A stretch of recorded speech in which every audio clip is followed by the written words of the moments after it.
So I actually have a question for everyone. I would like to know, we're going to put up a poll. I'd like to know, who has essentially how confident are you about starting your own vermicompost bin at home? So are you very confident? You've already had a bin, you already have one at home, you're kind of confident, not confident at all, and that's okay. So let's take a quick look. All right. So we've got a good mix of everyone, which is fantastic. I love it. So yeah, we'll get into some of the basics, and we'll see how much everyone can learn today. All righty. So the benefits of composting. Obviously, we always think about the nutrients of compost for our gardens, right? But other things that we want compost for is the moisture retention and the regulation that it brings to the soil. And then also the beneficial bacteria and fungi and a vast ecosystem of microorganisms that come with compost, right? So there are the nutrients, but there's also the life within the compost. And also it is a form of landfill diversion, right? So we're taking our food scraps that could normally go to the landfill and create lots of greenhouse gases, and we're actually creating beautiful compost for the yard, right? It also does reduce pest issues because you have a healthy plant from feeding off of the compost, and healthy plants are better able to fight off diseases and pests that might attack it. And compost really does regulate the acidity and the alkaline levels in soils. So lots of benefits. It is accessible, it's affordable to make. You really don't need too much to get started. So that's why we really want to talk about composting. Let's get to the next page. Okay, so we talked about the microorganisms. What are some of the beneficial microorganisms within compost? So I've got a video here on the left, and this is actually compost tea under a microscope. And you can see it's moving, right? So we're not just talking about nutrients, we're talking about life within the compost, right? And so we have things like actinomycetes, we have fungi, we have bacteria. So all of these things that are actually living within the compost that we're creating. So one common question is which worms are best for composting? So we're not going to go outside and just grab, worms from the sidewalk after the rain and dump them in a bin and get started that way. Okay, there are actually differences. So you can see vermicompost worms. The most common one is red wrigglers. They are smaller. So you'll see that they're maybe the length of half of your finger. And so what they like to do is they stay closer to the surface. They don't like to burrow down, right? And because of this, they can withstand higher temperatures, but they really can't withstand cold temperatures because they're not burrowing deep and getting sort of the insulation of the deeper soil. What they like to do is they eat decayed plant and food matter, and they reproduce really quickly. So that's really beneficial for our bins, all right? And they're not usually found outside. And so if you bring them outside, they'll stay at the top surface level, and over the winter, unfortunately, they will die off. So as opposed to outdoor worms, the night crawlers, the earthworms, the ones that you see on the sidewalk, they're much larger, they can get very long, they burrow much deeper, they are actually quite sensitive to high temperatures. And then they eat organic matter, and they further break down the foods, but they don't actually go for the smaller pieces. And they won't eat foods on the surface because that's not where they live. and they're just not suited for vermicompost bins. Okay, so I've definitely had people ask me, you know, they get some worms from us and they say, okay, I'm gonna put them in my backyard composter. And I always say, no, please don't do that. Let's set up a bin, and I'll show you in a little bit how to set up a bin indoors, okay? Because that's where the red wrigglers really belong. So I have a quick poll. I want to see who knows this information. So how many hearts does a worm have? Can we bring up the poll and see what people think? 1, 5, 8, 10. All right, nice. So the majority of people have the correct answer. So it looks like there are 7 people who said 5 hearts. And that's correct, right? So I think a common myth out there is that worms have 10 hearts, but they actually have 5, and they are all close to the head. So they're all sort of grouped in on one side of the worm. So here are some worm facts, right? So again, worms have the 5 hearts located close to the head. And worms actually don't have teeth. So what they do is they use hard bits of soil and grit and sand to grind the food in the gizzard, so just inside the worm. So they don't actually chew their food. And that's why we actually need food that is, you know, broken down for them. They breathe through their skins. So that's also why moisture regulation is so important in your bin. You don't want a bin that's too dry. Otherwise, the mucus on the skin of the worms will dissolve in the air and dry out the worms. You don't want an environment that's too wet, because the worms will actually drown. They won't be able to breathe through their skin. And also, you don't want too much oil or fats in your bin, because that will coat the skin of the worm, and they won't be able to breathe either. Worms can actually, especially the red wrigglers, can double in population every 3 months. So that's very impressive. And that's really conducive to having a bin where you're putting a lot of food in. And they'll eat half their weight in food each day. So that's also pretty impressive. They're very productive and efficient. And so without predators, they can actually live up to 10 years. All right, so just another sort of fun fact for you guys. These are worm eggs. So if you spot these in your worm bin, it's a good sign, because that means that the population is, you know, they're repopulating, right?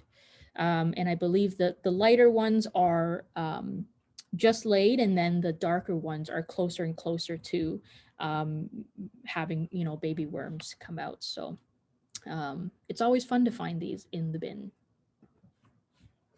So what should you put in your bin? For those who have already know about composting, it's pretty similar. So fruits that are non-citrus, because again, I said the acidity is not great for worms. Any vegetables, tea leaves, coffee grounds, ground up eggshells are good to put in. You can put it in at the beginning, and you don't have to put it in every single time you feed them. And then bedding. So you're balancing the nitrogen with the carbon, which comes from the bedding, and that can be shredded paper. So that's what we use, is shredded office paper, because that's what we have available. But you can always use your newspaper, shred it up into small pieces, shred up your cardboard. Any of those things are great. But definitely let's not put citrus in there, just because that acidity is not great. Meats and fish, you're gonna get a bad odor. You're gonna get, you know, fruit flies.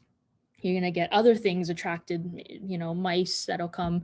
And it's, you don't need to be putting your meats and fish in there, okay? Fats and oils, that's what I explained before. And the meats would also be bringing a lot of that fat as well, right? Vinegars, spices. Worms actually don't really love sort of like spicy, intense foods. So you can stay away from garlic and onions, and then certainly dairy. You're just going to bring in a whole host of problems if you put in dairy. Okay. So different types of composters. You can see here on the right, we have just the regular vermicompost bin. So that's what we work with at York Region Food Network.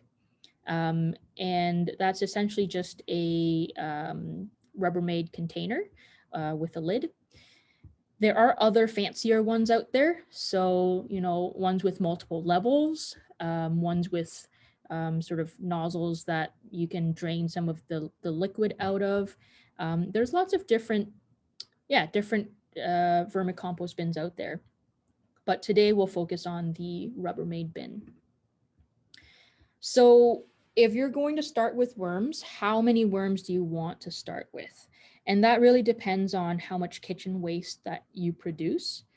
Worms, again, will eat half their weight in food per day. So if you want to get technical, you can weigh the average amount of food scraps that you produce in one day, and you can start by doubling the amount. So however, if you make half a pound of food waste per day, you can start with 1 pound of worms. But really, usually 1 pound is an efficient amount to start with. You don't have to get too technical with it. I think most vendors will sell it in that range, 1 pound or 2 pounds. And what's the ideal temperature for worms? So can we keep these bins outdoors in our shed? Can we keep them, you know, in the sun? So ideally, worms will prefer temperatures at 12 degrees to 24 degrees Celsius. They can survive between 5 degrees and 30 degrees Celsius, but you know, if it's towards the cold end, they'll really stop reproducing, they'll stop feeding, they'll just be lethargic and slow. Whereas if it's too hot, they actually will try to leave the bin and find cooler areas, and we don't want that. So definitely, I think at home, under your kitchen sink is where a lot of people keep it, or in the basement, anywhere really within your home. If you do put them in the garage, just know that in the wintertime it can get dicey and they won't be as productive. But let's not, we don't put them outside. That's the key point here. Okay, so steps to start your bin. In the video, you can see that I'm placing some bedding material in. So this is shredded paper. And you can see actually there's quite a lot. So I'm filling up half the bin here. But after this video, I actually had to add another half a bin of shredded paper because it really shrinks down when you add water to it. Okay, so yeah, add a bunch of water and then mix. And until the moisture level is like a wrung out sponge. And you'll find that it clumps quite a bit, and that's okay. Just, you know, break up some of the clumps, add a bit more shredded paper until you have maybe half a bin full of this bedding. And then you can add the worms after this. So I would move aside the bedding and place the worms sort of at the bottom so that they aren't bothered by the light. And then you can cover them again with the bedding. And oftentimes if you're getting worms, you might get a little bit of the leftover castings from whoever's giving it to you. That's very helpful to put in so that it can sort of introduce some microbes already and give the worm something to regulate the moisture. I wouldn't recommend going outside and grabbing some soil and just dumping that in, simply because it would bring in a host of other microorganisms or predatory insects that might feed on the worms. So starting with castings is probably best. And then you can feed them. So you can add the kitchen scraps, and I would check frequently to see when the kitchen scraps are turned into castings, and then I would feed again. So definitely check regularly. no need to overfeed if there's already food in there. And then certainly monitor the moisture as needed. So we want to make sure that it's not too dry, not too wet. You don't want water pooling at the bottom, but you don't want it to be so dry that the worms are starting to die.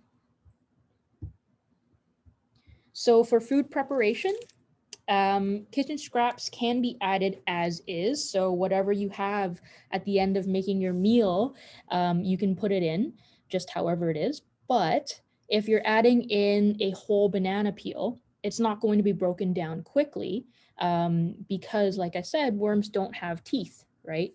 They need things to already be broken down and mushy to be able to actually start to ingest it and process it into castings. And sorry, when I say castings, that's the end product. That's the worm poop, essentially. And that's the compost that we're adding into our gardens once we are finished. So what I usually like to do is I like to chop up the food scraps. Also, when you don't chop them up, you need other things to break it down. And that's when you get the fruit flies and the mold issues, because the worms aren't feeding on that. Something else needs to break it down first. Whereas if you're cutting it up, sometimes I'll put it into a food processor. That food, the worms can immediately work on it, break it down, and not have it stick around for too long. So I've definitely, used a food processor before, but it's pretty, labor intensive to do that. So what I do now is I just, I'll use scissors and I'll grab whatever food scraps I have and just cut them into small pieces. The worms will have a good feast with that. Other things that you can do, sometimes there are fruit fly issues, and you'll find that when you open the lid, there might be fruit flies coming out, and you don't want that. So freezing the kitchen scraps can help, because that actually helps to kill off the fruit fly eggs that may have already been on your fruits and veggies, and that's a common normal thing. Another thing you can do is just microwave the food scraps for about 30 seconds, and that also helps to kill off any of the fruit fly eggs. If you can make sure the bin is being, fed regularly and the food is broken down regularly, fruit flies will be much less of an issue. One thing I do like to do is feed along the outer walls and rotate throughout the bin for each feeding, just to have better distribution of the castings. And really the castings help to regulate temperature and regulate moisture. So you want it evenly spread out. Okay, common problems and solutions. So if you open your bin and it smells terrible, something's wrong. And I think that's the same for your backyard composter, for any type of compost. It should just smell earthy. So one of the problems might be that there's too much food being placed in and the worms aren't breaking it down quick enough. So that means there's excess moisture that's being released, and the food is just essentially sitting there rotting without being processed.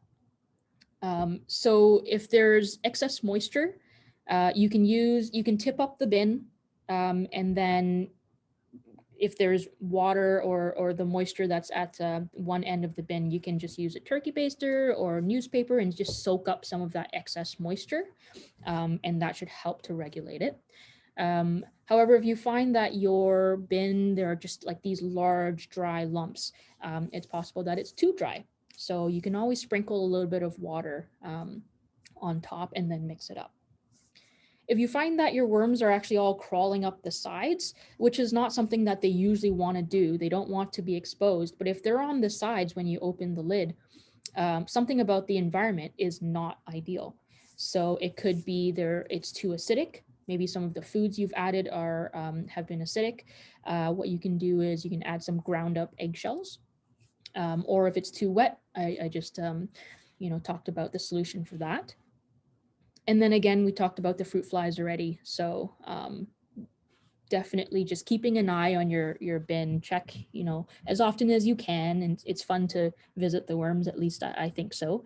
And so if you just check regularly, you'll get to know your bin a bit better. So what's the end goal? Why are we doing this? Yes, it is to process some of the food scraps and divert it from the landfill, but also we have a finished product that we can use for the gardens, which is the worm castings. So how do we harvest it? We don't just take the bin and dump everything outside with the worms, right? We want to be able to keep the worms and keep the bins going, but still harvest the castings to use in our garden. So what I usually do is 1 to 2 months before harvesting, I'll stop feeding the worms, and they'll be okay. They can actually survive 2 weeks without food, and then many weeks without feeding. And what I mean by that is I stop feeding them, but there are still food scraps in there. There are still shredded paper in there. There's lots of little things that the worms can still feed on. I'm just not introducing bigger scraps in there. So this sort of hold on feeding them will force them to break down anything that's left over, any of the remaining food scraps. And then it just ensures that what you're harvesting isn't just, you know, big pieces of food or any of the bedding. But let's talk about how to harvest. So there are different ways. So this is the method that we use. So this is a picture that I took, I think last year when we were doing it. And this is the dump and sort method. So essentially what you're doing is you're taking a large amount and putting it onto, you know, a plastic sheet or anywhere that you don't mind having it get dirty.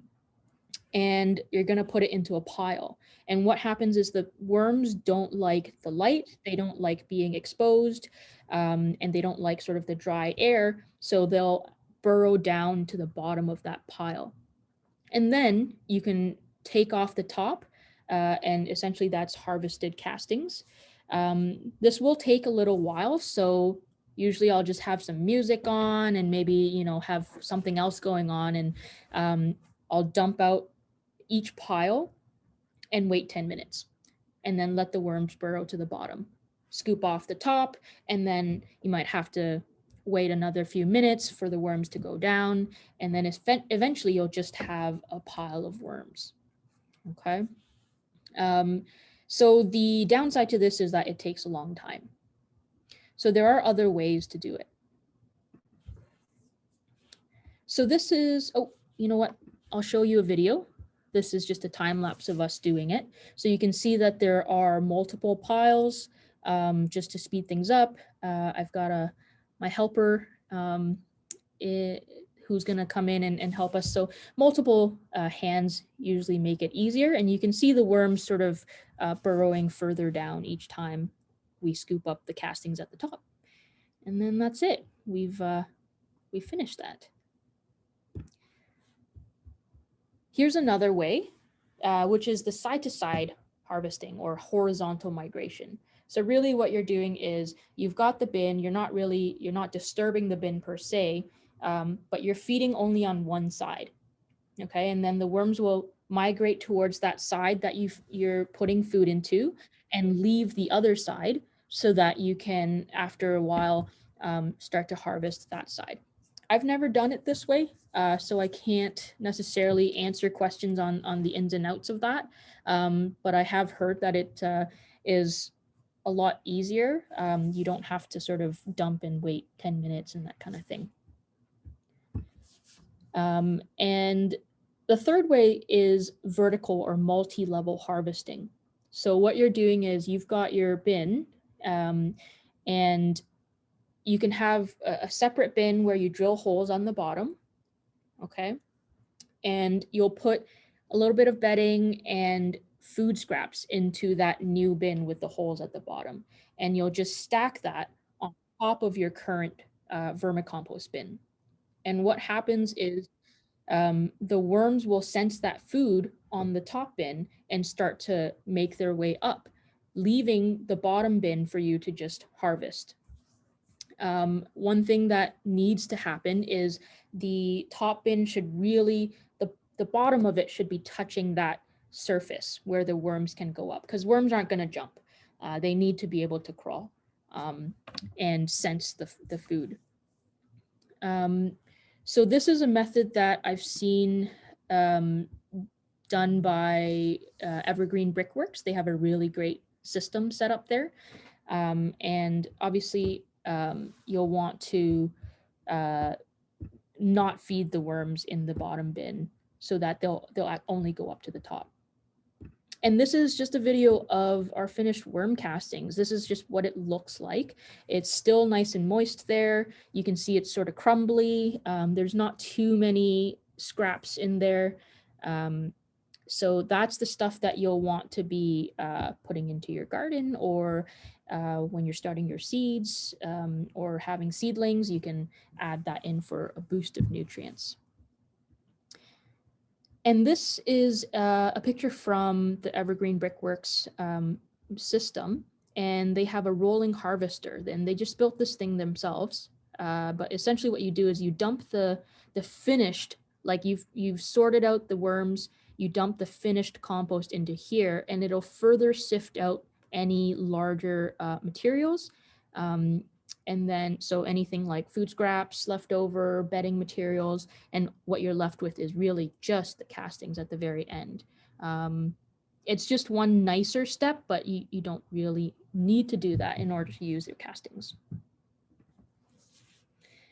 So where to get worms? We have just 2 bins here at York Region Food Network. But again, 2 bins can actually produce a lot of worms. So we're happy to share some of our worms, obviously, while we have them, as much as we have. So you can always email me, jessicat@yrfn.ca, to coordinate a pickup of some red wigglers for you to get started. I also know, again, Evergreen Brickworks has a great volunteer program called the Worm Wranglers, which I love. And that's actually where I got my first worms from. So I think Isaac Crosby works there. He's fantastic. And he actually got me started with my first batch of worms. So it might be good to connect with them. And then you can also purchase worms from local vendors. And Kathy's Crawley composters, or Kathy's Crawley worms, she has a bunch to sell. And she also did a fantastic workshop for us recently that we can share with you as well. And she's got great resources. The Urban Worm Company lists a few places in Ontario for you to buy worms. But I'm curious, after this presentation, how confident do you feel about starting your own vermicompost bin at home? Has that changed from the beginning? I'd love to hear your feedback, and we can always answer questions at the end as well for anything that I might have missed. Okay, I think we had some improvement there. So you can always email me if you have any questions in the future, and if you're unsure of what to do. But here are some helpful links and resources that Marissa will post in the chat. So these ones are educational resources from FoodShare, which is where I actually first learned to work with vermicompost. And Evergreen Brickworks has another obviously good program. Kathy's Composters, and then Red Worm Composting also has a lot of great information, and I believe they're all local. Okay, so there's my email. Again, I'm always happy to talk about worms and vermicomposting, so feel free to shoot me an email anytime. But I'm just going to actually talk a little bit, since everyone is doing this program through Vaughan Public Libraries. I just wanted to share a little bit about our urban agriculture program. So we actually have 2 community gardens within Vaughan that we operate. Obviously, things with COVID, we'll have to see what's going on, but we have our Growing to Give community garden that's located at 835 Clark Avenue. So that's Clark and Bathurst. And this is a collective garden where we have volunteers working together, and everyone works together in the garden, grows for each other, for community organization programs, and for community members. And so pre-COVID, we had a bunch of, class visits and workshops and educational events. So hopefully one day we'll get back to doing that at the garden. But if you are interested in coming out to the garden and learning more, you are welcome to email me and I can place you on the email list so that you'll get updates. And similarly, our second community garden, it's smaller, but it's located at the Vaughan City Hall. And it's on the southeast corner of that parking lot at the back. And again, volunteers work together, so there's no plots or individual personal plots for people, but we all work together. It's a fantastic time that we have there. It's right beside Maple Glen seniors residence, so there are lots of seniors that come out and enjoy that garden.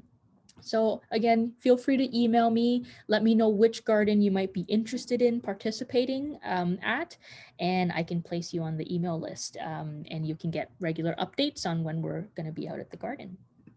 And then I'm just going to call on Marissa to chat a little bit with you about the Compost Learning Hub, which is what we're providing this workshop through. Hi everybody. Yes, we're so excited about participating in these types of workshops and sharing information about composting and all the different ways to compost, actually. York Region Food Network, we have this incredible project that we are launching this year, and it's called the Compost Learning Hub. And the hub is a physical place that provides opportunities for folks to connect with nature and use compost as a way to reduce their impact on the environment. Composting, as you probably all know, is a really great way to improve soil health, to grow the next generation of plants. It improves water quality, and most of all, really benefits the environment.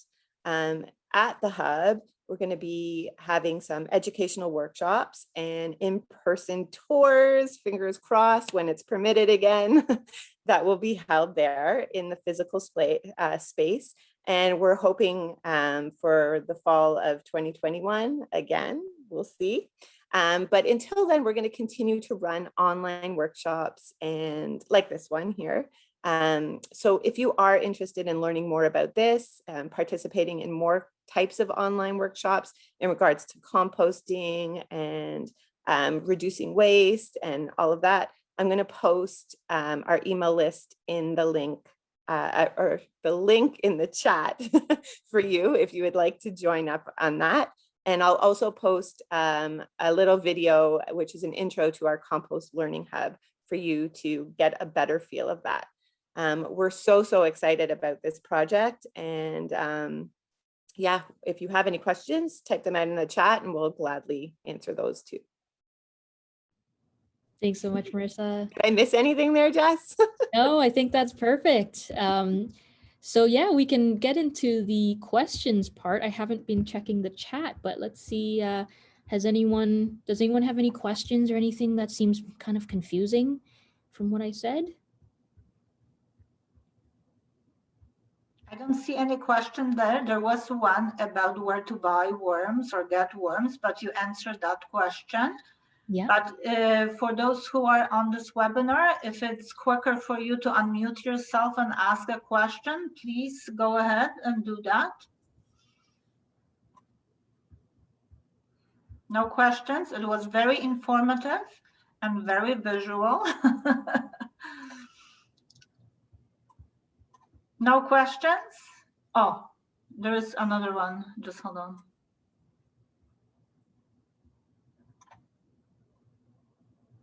How many worms you recommended for the size bin you are using? Yeah, so we started with 1 pound. And it's hard to say how many worms are in 1 pound. Visually, it's sort of like a big pile in your hand. So yeah, you can check with the vendors that I listed and anyone else online. But usually 1 pound is the standard, and it's the sort of most efficient way to start. If you have, the nice thing about it is the bins will actually, like the worms will regulate their population. So they'll constantly be reproducing. The older ones will, eventually die off and decompose themselves. And they'll have sort of like a balance of the best number based on how much you're feeding them and based on, the size of the bin and that kind of thing. So you don't have to worry about it overpopulating. They're really great at self-regulating their population. And there was another question about how many months in total for harvesting. Oh, I'd say about maybe 6 months to a year. Okay. Yeah, it definitely takes some time. And it also depends on how much food you're feeding them and how healthy the bin is. But earliest I've seen is 6 months, where you really start to get some nice material and castings. Mm-hmm. Yeah. I'm seeing a direct message here. Should you keep adding bedding material regularly? That's a fantastic question that I missed. Yes. So what I usually do is I'll feed them and I'll put a layer of bedding on top just to help regulate that moisture. And then the following week or 2 weeks, when I feed them again, I'll actually mix that bedding in because it's sort of, the bedding's started to decompose a little bit. So I'll mix it all together into the bin and then feed them and put a new layer of bedding on top. So again, that regulates the moisture. It gives them sort of cover, right? And then just repeat each time. And if you see that, your bedding, like there's just too much bedding, obviously slow down a little bit on that or reduce the amount. But yes, every time you feed, you should be adding some bedding material as well. Okay, there's another question. How many holes do you make in your bin when starting?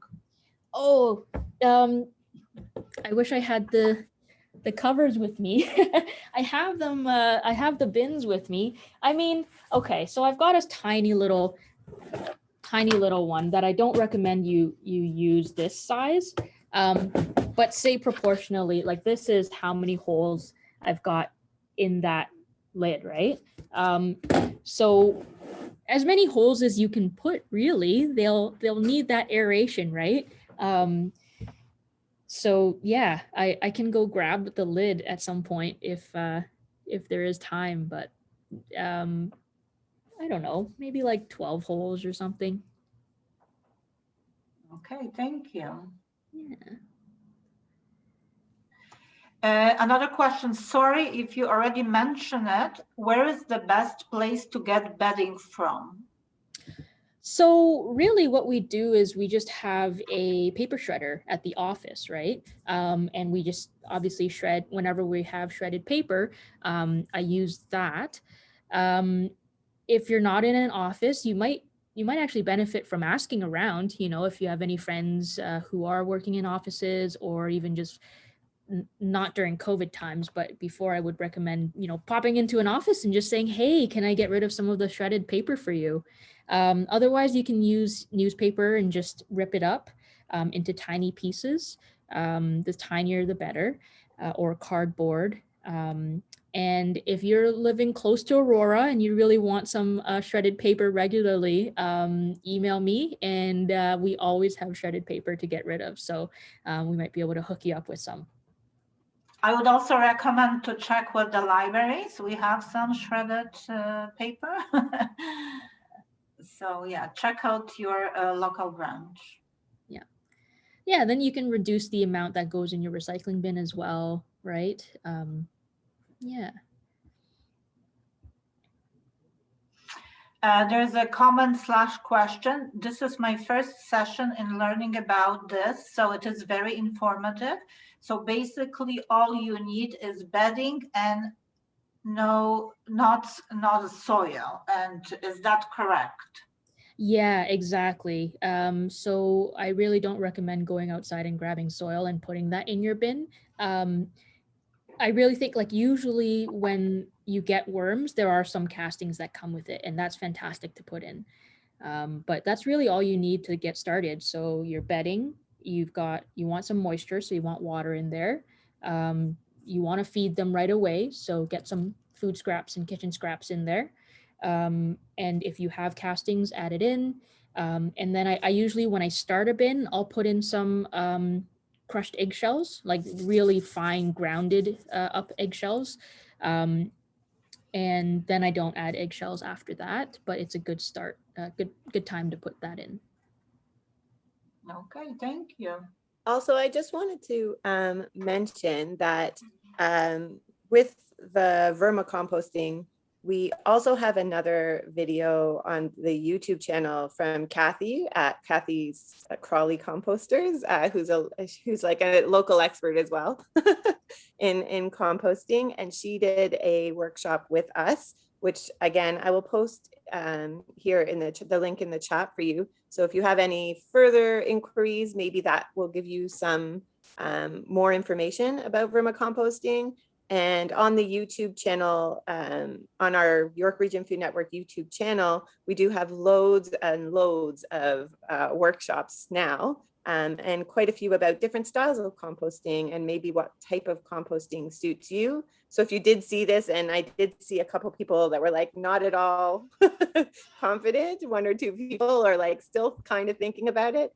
If you're thinking of a different type of compost or like composting style, there are other opportunities and ways for you to look at that through the YouTube channel. So I'm going to post Kathy's workshop and then our YouTube channel so you can check that out. Yes, awesome. Thank you, Marissa. I did get a direct message here from Mona. So if I go traveling, how long can I leave the bin unattended for? Great question. So like I said, when harvesting, I will actually leave the bin, right, for a month or so.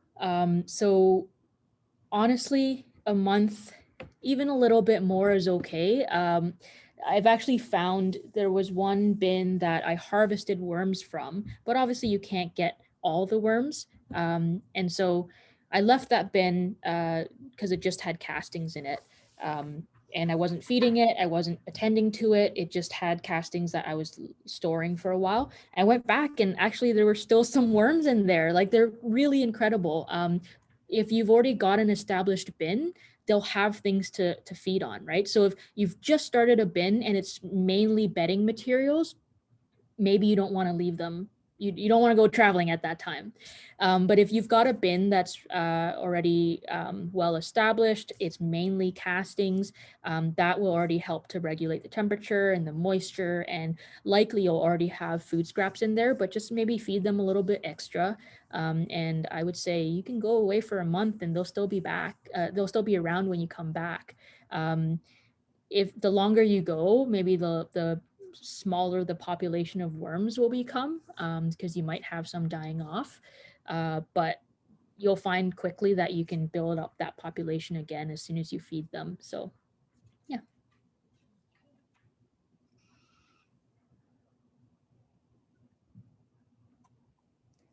I don't know if anyone is interested in seeing a established bin, but I've got it right beside me, so I'll just point the camera that way for you guys to see. Oh. So that's what it looks like, right? It's not just bedding materials, not like that video I showed you guys. It's pretty well established. So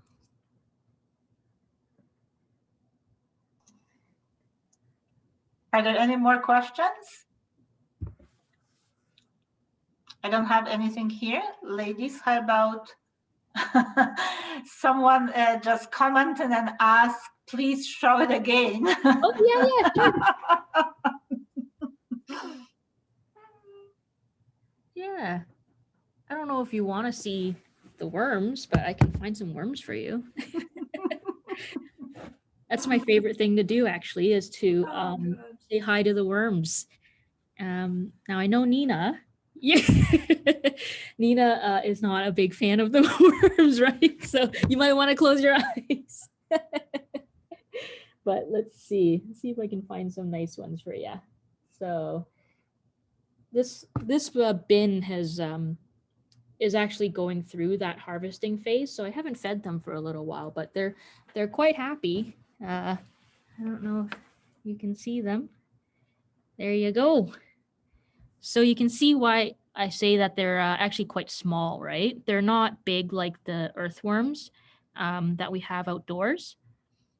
These are pretty much like full size. There you go.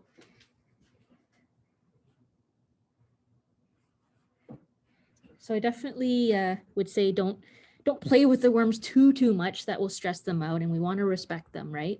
But they can take some handling as well, and they'll be okay. Any other questions?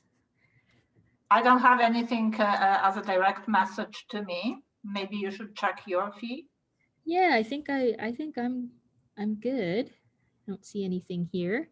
Yeah, and I have no more here either. Awesome. So we're so happy to have been able to participate in this. Thank you, Nina. Oh no, that was wonderful. Even though I am fan of worms, I just have to adjust a little bit. But it was awesome. It was visual.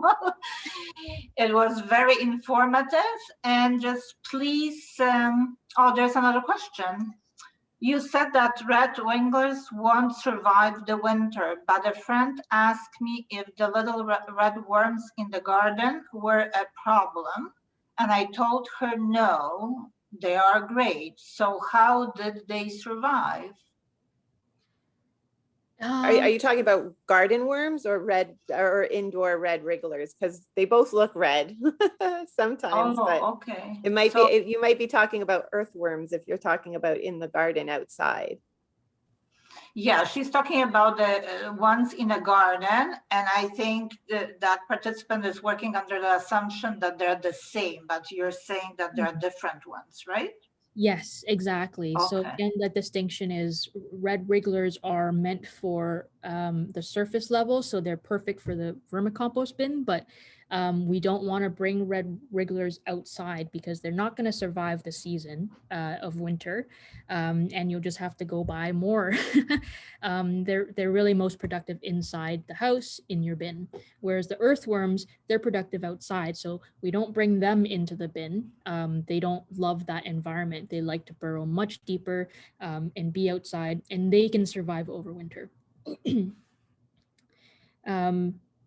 Now, we have about 7 minutes left, so I just thought of one thing that I wanted to let everyone know about. Is right here, what I have is some harvested castings, but it's dried out. So this is from maybe like 2 or 3 years ago. Okay, so show you, it's pretty crumbly. Okay, there's no moisture in there, no moisture at all. So what it'll have is nutrients, obviously, but it won't have the microbes anymore, because the microbes need that sort of moisture to really survive, right? So you can harvest your castings and store them and have it dry out and still put it in your garden, but it won't be quite as beneficial as if you just put it right after you harvested it, when it has the most microbes. And I'm seeing a direct message here. Is it good to make compost tea from the castings? Absolutely. That's a fantastic question. So you take that. We do actually have a online workshop on compost tea. It might not be public, but we probably will have another workshop soon. So compost tea is taking some of the finished compost and essentially bubbling it. So adding oxygen into that environment with water.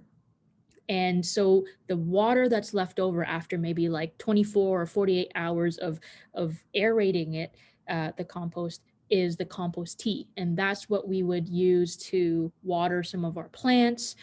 It has even more microbial life than compost itself, because you've added that oxygen and you've got the water. So you're actually increasing and bringing more life into that solution, right? So yes, compost tea is fantastic to make.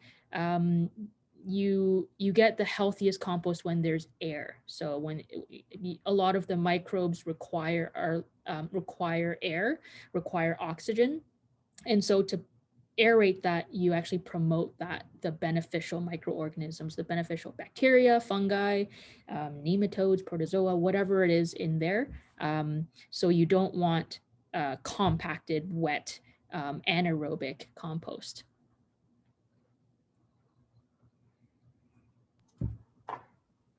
So that's all the questions I've got. I don't know if anyone has anything else, but I really appreciate you guys joining me today. It's always fun to talk about worms. So yeah, feel free to reach out if you have any questions at all. And thank you, Nina, for having us. Anytime. That was fantastic. I really enjoyed it, and hope we can do it again later on.